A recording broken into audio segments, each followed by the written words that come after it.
Mark Thiessen is a Fox News contributor, a Washington Post columnist, a former White House speechwriter, who, if you were in this White House, your fingers would be breaking from all of the cleanup that you'd have to be writing about and fixing. No, it's crazy.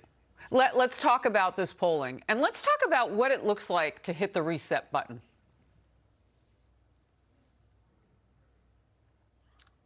So first of all, I mean, the Democrats are trying to have it both ways. The Biden administration is having it both ways. They're suing to restore the federal mask mandate on planes because the COVID emergency is not yet over. But they are lifting Title 42 at the border because the COVID emergency is over. So which is it? Is the COVID emergency over or is it not? They can't have it both ways. Their position effectively right now is the COVID emergency is over for illegal immigrants, but it's not over for the rest of us. That seems to be a not politically smart approach to this whole thing. And Democrats understand this. This is why you have this revolt among Democrats on Title 42, because they realize that the only thing that is preventing Biden from seeing the full consequences of his disastrous policies at the southern border is Title 42. He got rid of all of Trump's other border policies, got rid of the Remain in Mexico policy. He got rid of the safe third country agreements with the Central American countries. He's effectively stopped deportations. Deportations have dropped to the lowest level in history. So all that's left is Title 42 between us and open borders, and then he'd have to really face the consequences of having hundreds of thousands, if not millions, of people crossing the border.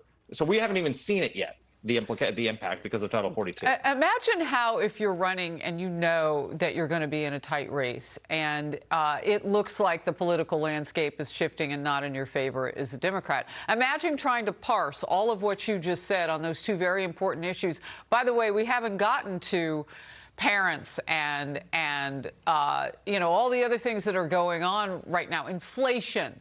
The list is long. We haven't even gotten to any of that.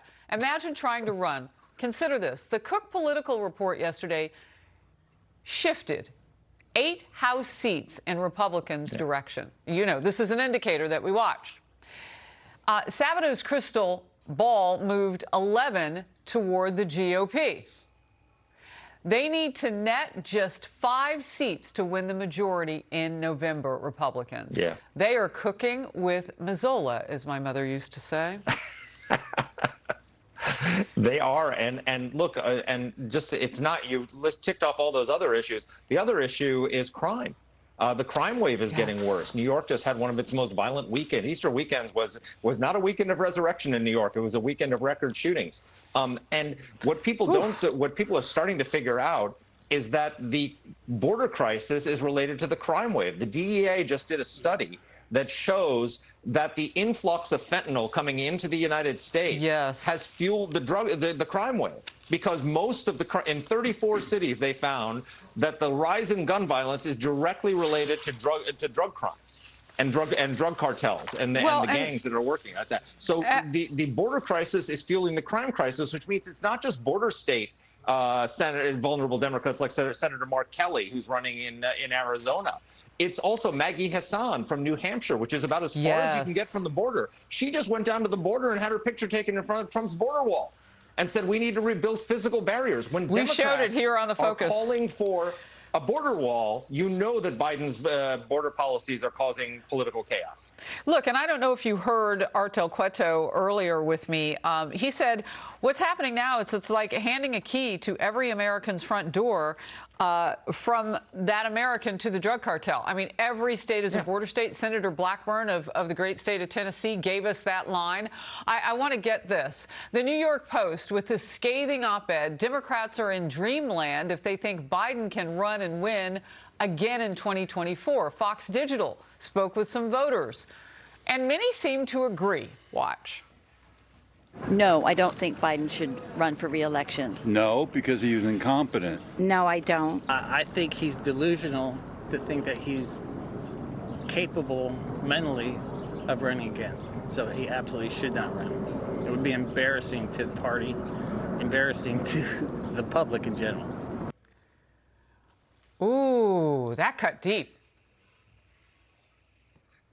So ask yourself a simple question. Why is Joe Biden president right now? Why did the Democrats choose him? He doesn't align with their philosophy. He's obviously not mentally fit for the job, or he's not fully at the control of his faculties. So why did they choose him?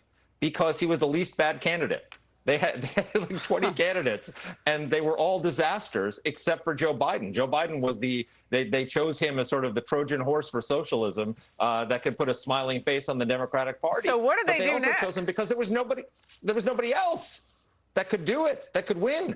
And so they're in the same situation now as they were in 2020. There's nobody else. I mean, did you see Kamala Harris's speech on space? Yeah. The other day? We saw it was spacey. She's going to be the nominee. Please bring it on.